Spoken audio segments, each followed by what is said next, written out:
I was wrapping up a site inspection when my phone started buzzing. 3 missed calls from my wife in under 2 minutes.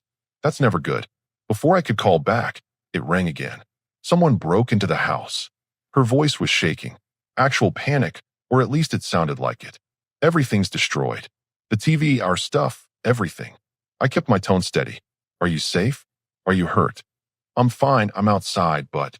She paused, and when she spoke again, her voice dropped. I think it was Garrett. My best friend since college. The guy who helped me move furniture when we bought this place. What makes you think that? He has a key. And after that argument you two had last month, I know it was him. The argument. Right. Garrett had called her out at a dinner party for constantly putting me down in front of people. She'd been furious about it for weeks. Listen to me, I said, already heading to my truck. Call 911. Actual police, not me first. Do it now. But shouldn't we? Call them. I'll be there in 15 minutes. I made it in 12. 2 patrol cars were already parked outside, lights off. My wife stood on the front lawn talking to a uniformed officer, arms wrapped around herself like she was freezing despite it being 70 degrees. She rushed over when she saw me. Thank God you're here. They're inside now, looking around. I walked past her toward the house. The front door was wide open, no visible damage to the frame or lock. Inside, our living room looked like a tornado had hit it. The TV was shattered, glass everywhere. Drawers pulled out, cushions thrown around, picture frames knocked off the wall. But something felt off. I've done construction for 15 years. You learn to read a scene. This wasn't right. An officer approached me. You're the homeowner? Yeah. My wife called about a break-in. We're still assessing, but I have to say, it's strange. No forced entry that we can see. Windows are all intact. Your wife mentioned someone might have a key. My friend Garrett. But he wouldn't do this. My wife appeared in the doorway. He was so angry after that dinner. He basically accused me of being a terrible wife in front of everyone. He said you were being disrespectful. I corrected. There's a difference. She shot me a look that could melt steel. Are you seriously defending him right now? Look around. I was looking around. That was the problem. The TV was smashed, sure, but it was still mounted on the wall bracket. If someone broke in and knocked it down, it would have fallen. This looked like someone hit it with something while it was hanging there. The drawers were pulled out, but nothing actually seemed missing. My laptop was sitting right there on the coffee table. Our wedding photo was face down on the floor, glass cracked, but carefully placed, not thrown. Do you have any security cameras? The officer asked. I saw my wife's face change. Just for a second. A flicker of something. No, she said quickly. We've been meaning to install some, but... Actually, I interrupted. We do? I installed a smart home system 6 months ago. Cameras in the living room, kitchen, and both entrances. The color drained from her face. Those don't record. They're just for monitoring. They record to the cloud. Continuous feed. She opened her mouth, closed it, opened it again. I forgot about those. The officer looked between us. Can you access that footage? Absolutely. I pulled out my phone. Give me 1 second. My wife grabbed my arm. Wait. Maybe we should just... Maybe Garrett disabled them somehow. Let's not waste time on. I pulled my arm free and opened the app. The officer stepped closer to look at my screen. This shows live feed, I explained. But I can scroll back. What time did you say this happened? Around 1 o'clock? Her voice had gone quiet. I set the timestamp to 12:45 and hit play. The officer watched silently beside me. At 12:52, my wife appeared on screen. Alone. She looked around, then picked up the TV remote and threw it at the TV. It bounced off. She grabbed a table lamp instead, yanked the cord from the wall, and swung it like a baseball bat. The TV screen splintered. She hit it 3 more times. Then she went to work on the rest. Methodical. Deliberate. She pulled out drawers, threw cushions, knocked over the bookshelf. The whole performance took maybe 8 minutes. When she finished, she stood in the middle of the chaos, looked around like she was checking her work, then walked out of frame. The officer's expression had gone completely neutral. Mr. Hayes, can you send me that footage? Of course. My wife was backing toward the door. I can explain. This isn't. You don't understand what I've been going through. The stress, the pressure, Ma'am, I'm going to need you to stay right here, the officer said. Another officer had appeared, positioning himself near the doorway. This is insane. Her voice climbed an octave. I'm the victim here. I almost laughed. Almost. Instead, I just forwarded the video file to the officer's email and pocketed my phone. Actually, I said, I think we're about to find out exactly who the victim is. The lead detective arrived 20 minutes later. Detective Rowe, mid-50s, looked like he'd seen every variation of human stupidity and wasn't impressed by any of it anymore. He reviewed the footage on his tablet while my wife sat on the porch steps, one officer standing nearby. She'd gone quiet, which was somehow worse than the yelling. Mr. Hayes, can you walk me through your day? Rowe asked. Left for work at 7 this morning. Had 3 job sites to check. My wife knew my schedule. She usually does. And this friend she mentioned, Garrett? Garrett Bishop. We've been friends for 12 years. He's a machinist over at Precision Components. Works second shift, 3 to 11. Rowe made a note. So he'd be at work right now. Has been since 3 o'clock, yeah? You can verify that pretty easily. Oh, we will. He glanced toward my wife. Your wife seemed very certain he was involved. She's been angry at him since he pointed out how she talks to me in public. That was about 3 weeks ago. How does she talk to you? I shrugged. Like I'm an idiot who can't do anything right. Garrett finally said something about it. She didn't take it well. Rose studied me for a moment. You don't seem particularly surprised by any of this. I'm not. Disappointed, maybe, but not surprised. My wife's voice cut through from the porch. Are you just going to let him stand there and trash me? I'm having a mental health crisis. Rose didn't even look at her. Ma'am, you'll have your chance to speak in a moment. He turned back to me. Has she done anything like this before? Not to this extent, but she's made accusations before. Small stuff. Claimed a coworker was stalking her until HR reviewed the security footage and found out she'd been following him. Said her sister stole money from her purse until her sister showed bank records proving otherwise. It's a pattern. Why'd you stay? Good question. Kept thinking she'd grow out of it. Kept thinking if I was just patient enough, supportive enough, it would get better. I looked at the broken TV through the doorway. Clearly, I was wrong. Rowe nodded slowly. I'm going to need to speak with your wife now. You should probably step away for this. Gladly, I walked to the end of the driveway and called Garrett. He picked up on the second ring, machines humming in the background. Hey man, what's up? Are you at work right now? Yeah, why? You sound weird. Police might call to verify. My wife staged a break-in at our house and tried to blame you for it. Silence. Then she what? Smashed our TV, tore the place apart, called 911, told them she thought you did it because you have a key and were angry about that dinner. He exhaled sharply. That's actually insane. Yeah, unfortunately, she forgot about the security cameras. Whole thing's on video. Holy hell. Are you okay? I'm fine. Honestly, I'm relieved. Been waiting for her to do something this stupid, so I'd have a genuine reason to end it. You've been wanting out? For about 2 years now. Just didn't know how without her making my life impossible. I watched the detective gesturing as he spoke to my wife on the porch. She just handed me the exit on a silver platter. What happens now? She'll probably get charged with filing a false report. I'll file for divorce tomorrow. Finally be done with this. Garrett was quiet for a moment. I'm sorry, man. I know this is a mess, but yeah, you deserve better than this. Thanks. Look, I should go. Just wanted to give you a heads up. Keep me posted. And hey, if you need a place to crash or anything, I'm not leaving my house. She can find somewhere else to go. After we hung up, I watched the scene unfold on my porch. Detective Rowe's body language had shifted, arms crossed, stance wider. My wife was talking rapidly, hands moving. The detective just kept shaking his head. Finally, he stepped back and said something to the other officer. My wife's voice rose again. You can't be serious. I'm the one who called you. I walked back over. Rowe met me halfway. Mr. Hayes, based on the evidence, we're placing your wife under arrest for filing a false police report. It's a misdemeanor, but given the deliberate attempt to implicate an innocent party, the DA will likely pursue it. Understood. You'll need to come down to the station to give a formal statement. Probably tomorrow morning works. I'll be there. My wife was on her feet now, the officer guiding her toward the patrol car. This is ridiculous. I need help, not handcuffs. Doesn't anyone care that I'm clearly struggling? Rowe didn't bite. Ma'am, you have the right to remain silent. She talked over him the entire time he read her rights. When they put her in the back of the patrol car, she locked eyes with me through the window. The look on her face wasn't remorse. It was fury, pure, undiluted rage that she'd been caught. I felt nothing. Maybe I should have felt something. Guilt, sadness, regret. But standing there watching her being driven away, all I felt was tired. And maybe a little bit free. Detective Rowe handed me his card.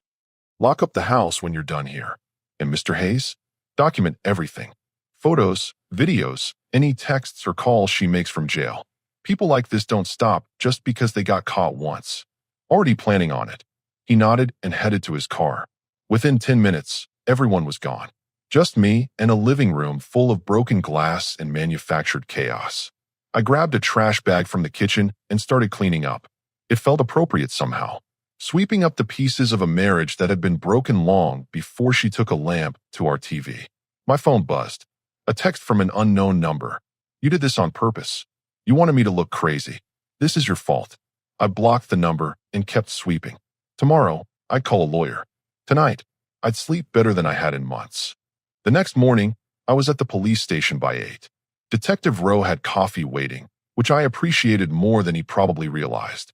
Your wife made bail around midnight, he said, sliding a folder across the desk. Posted by her mother. She's been calling the station every hour since, demanding to speak with the chief. Sounds about right. We've compiled the evidence. The video footage, the lack of forced entry, timestamps showing you were at work sites across town. Your friend Garrett's employer confirmed he clocked in at 3 p.m. and never left the facility. Pretty airtight. I signed the formal statement he'd prepared. What happens next? She'll be arraigned in about a week. The DA's office is taking it seriously because she specifically tried to frame someone. That elevates it beyond just wasting police resources. He leaned back in his chair. Between us, they're looking at charging her with filing a false report and potentially making false statements. Combined, she's looking at up to a year in county jail and fines. Will she actually serve time? First offense? Probably not. But she'll have a criminal record, community service, probation.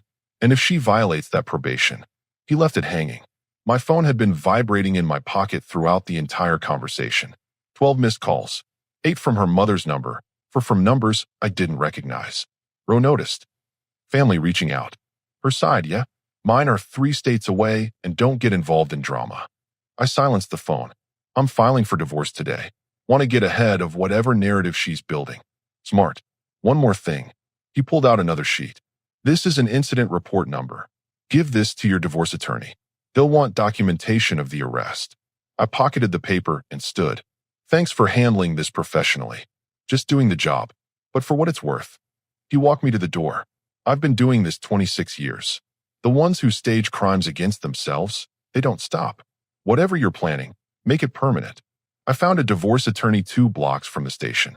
Sharon Blackwell came recommended by a guy I'd worked with whose brother went through a difficult split. She listened to the whole story without interrupting, occasionally making notes on a legal pad. Do you own the house jointly? She asked when I finished. It's in both names, but I paid the down payment from my savings before we got married. I can prove that. Good. Any kids? No. Thank God for that, at least. Assets. Retirement accounts. Vehicles. 2 cars, both paid off. Mine's a 2015 truck I bought before we met.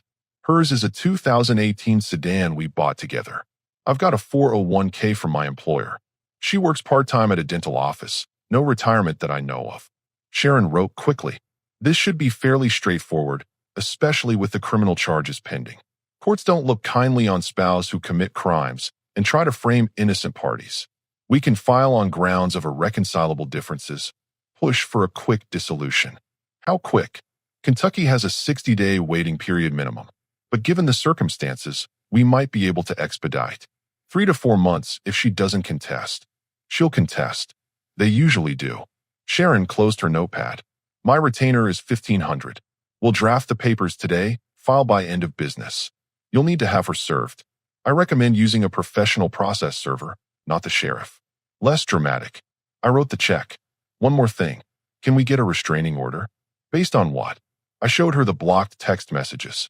3 more had come through from different numbers overnight, all variations of blame and threats.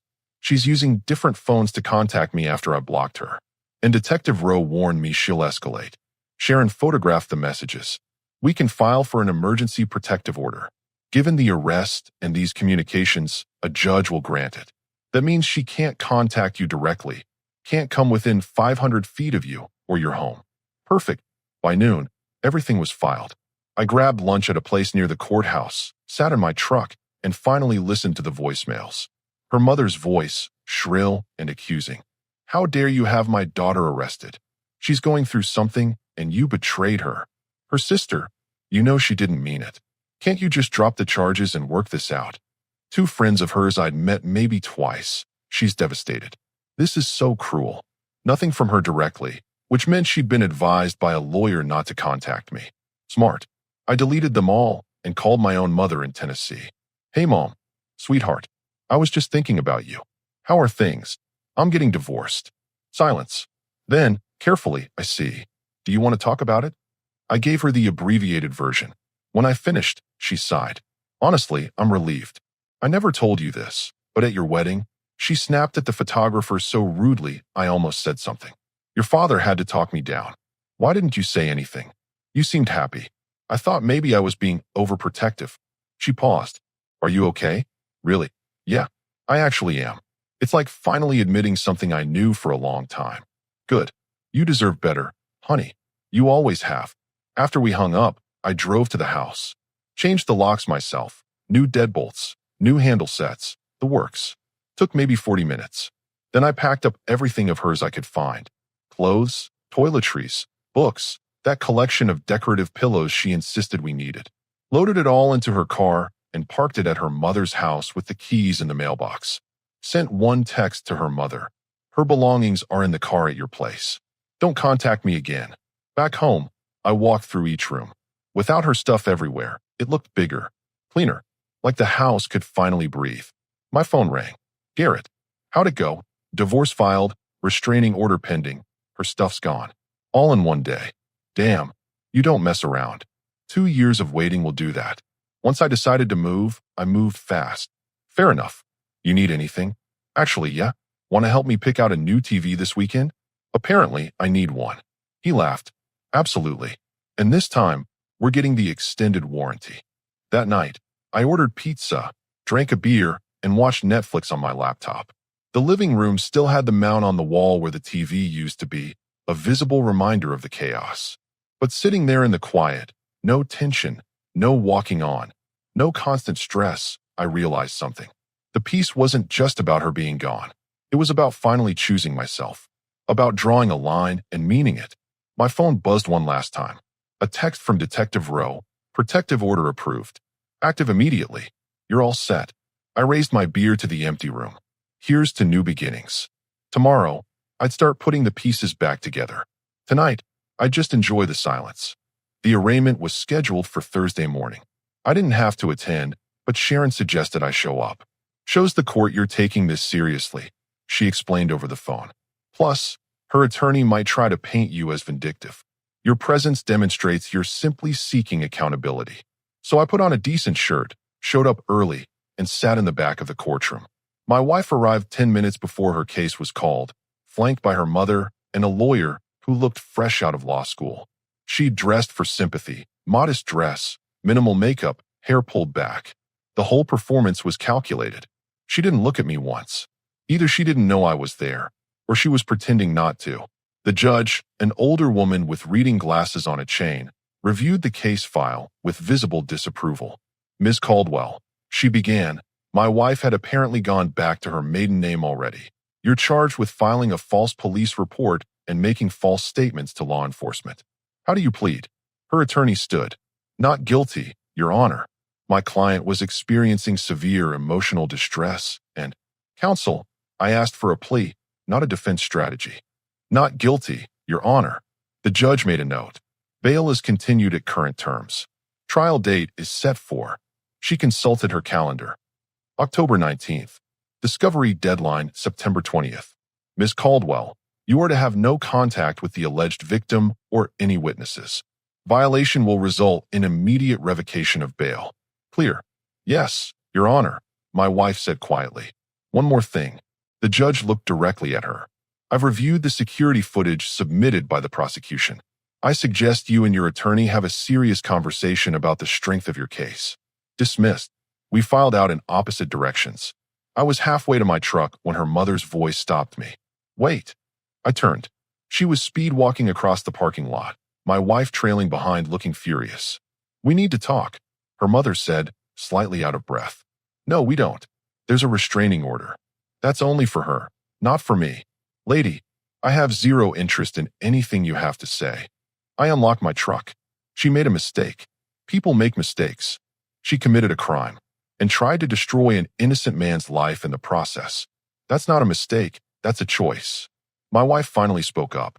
"I was desperate. You were never home, never paid attention to me, always chose your friends over me." I actually laughed. "I worked 45 hours a week to pay for the house you trashed. And the one time Garrett said something about how you treated me, you held a grudge for a month and then tried to get him arrested. You're not desperate. You're manipulative. How can you be so cold? Practice." Had a great teacher. I climbed into my truck. Her mother stepped in front of my door. "If you just drop the charges, we could all move past this. She'll get help, do therapy, whatever you want." I didn't press charges. The state did. And even if I could drop them, I wouldn't. I started the engine. "Move, or I'm calling the police for harassment." She stepped back, and I drove off. In my rearview mirror, I saw my wife shouting something, her mother trying to calm her down. That afternoon, Sharon called. "Heard you had an encounter in the courthouse parking lot." Word travels fast. The prosecutor's office got a call from courthouse security. They have cameras. "Your ex-wife's attorney is claiming you instigated." Of course she is. Fortunately, the footage shows otherwise. Her mother approached you. You attempted to leave. They blocked your vehicle. If anything, it strengthens our case. Our case, the divorce. Her behavior demonstrates a pattern. Judge will take note. Papers rustled in the background. Speaking of which, she filed a response to the divorce petition. She's contesting the asset division and requesting spousal support. On what grounds? Claims she sacrificed her career to support yours, that she's entitled to half of everything including your retirement account, and that she needs $3,000 a month in support while she rebuilds her life. I pulled over. She works 20 hours a week by choice. She's never sacrificed anything. I know. We'll fight it. But it means this won't be quick or easy. She's going to drag it out as long as possible. Let her. I'm not giving her a dime she doesn't deserve. Good. Because between us, her attorney is incompetent. He filed the response 2 days late and forgot to include required financial disclosures. We're going to bury them. 2 weeks later, I was finishing up a job site when Garrett called. "You're not going to believe this. Try me. Your ex-wife showed up at my work. I nearly dropped my measuring tape. She what? Waited in the parking lot until my shift ended. Started yelling about how I ruined her marriage, how I turned you against her. Security had to escort her off the property. Please tell me you called the police." Already did. They're filing charges for violating the restraining order. Apparently, it covers staying away from witnesses too, and I'm listed as one. Good. Let her dig the hole deeper. She looked unhinged, man. Like genuinely unstable. Eyes all wild, hair a mess. Nothing like the polished act she usually puts on. After we hung up, I called Sharon and gave her the update. "Perfect," she said, with unmistakable satisfaction. "Every violation makes our case stronger. At this rate, she'll be facing jail time before the trial even happens." That evening, Detective Rowe called. "Mr. Hayes, we arrested your ex-wife this afternoon for violating the protective order. She's being held overnight, arraignment tomorrow morning. What's the bail going to be?" Judge will probably set it higher this time. She's demonstrated she's a flight risk and won't follow court orders. Could be anywhere from 5 to 10,000. Her family has money. They'll post it. Maybe. But here's the thing. Every arrest, every violation, it's building a pattern. If she keeps this up, eventually no judge will grant bail. She'll sit in county until trial. How long would that be? For the false report trial? About 2 months. And if she's convicted, she's looking at actual jail time now, not just probation. She's making every possible wrong move. After he hung up, I sat on my porch with another beer and thought about the woman I'd married 5 years ago. Or rather, the woman I thought I'd married. Looking back, the signs were always there. The way she'd rewrite history to make herself the victim. The constant need for drama and attention. The inability to accept responsibility for anything. I'd just been too close to see it clearly. Or maybe I hadn't wanted to see it. My phone buzzed. A text from my mom. Checking in. "How are you holding up?" I typed back, "Better every day." And the surprising part? It was actually true. The trial came faster than expected. Her second arrest for violating the restraining order convinced the prosecutor to push for an expedited hearing. I sat in the courtroom while they played the security footage. Watching it on a big screen in front of a judge and jury made it even more damning. You could see the deliberation in every movement. The way she tested the lamp's weight before swinging. The pause to check her work. Her attorney tried to argue temporary insanity. My client was experiencing a mental health crisis brought on by marital stress, and the prosecutor cut him off. She had the presence of mind to remember which items had sentimental value and avoid breaking those. She specifically targeted replaceable electronics. She texted her husband immediately after to establish her false timeline. This wasn't a crisis. This was calculated. The jury deliberated for 40 minutes. Guilty on both counts. Her mother sobbed in the gallery. My wife just stared straight ahead, emotionless. Sentencing was set for 2 weeks later. Sharon told me to expect 90 days in county jail, 2 years probation, and a permanent record. She'll probably serve 60 days with good behavior, Sharon explained. But the probation means any violation, anything, sends her right back. The divorce finalized 3 days after sentencing. The judge awarded me the house, my truck, and my full retirement account. She got her car and had to pay her own legal fees. Given the defendant's criminal conviction and demonstrated pattern of deception, the judge stated, the court finds no basis for spousal support. Petition denied. My ex-wife's face went red, but she said nothing. Her attorney looked relieved it was over. Walking out of that courthouse for the last time, I felt something lift. Not happiness exactly. More like the absence of weight I'd been carrying so long I'd forgotten it was there. Garrett met me at a sports bar downtown. How does it feel? Like I can finally breathe. I took a drink. Took me 2 years to admit I made a mistake. Took her 2 months to prove I was right. What's next? Honestly, nothing dramatic. Just going to work, fix up the house, maybe take that fishing trip we've been talking about. Sounds boring. Good. I've had enough excitement to last a lifetime. My phone buzzed. A text from my mom. Proud of you, honey. I smiled and put the phone away. Sometimes the best ending isn't the dramatic one. It's just the one where you finally get to move forward. And for the first time in years, that's exactly what I was doing. 6 months later, I was replacing the deck railing when Garrett pulled up with coffee. House is looking good, he said, handing me a cup. Getting there. One project at a time. I stepped back to admire the work. Redid the bathroom last month. Kitchen's next.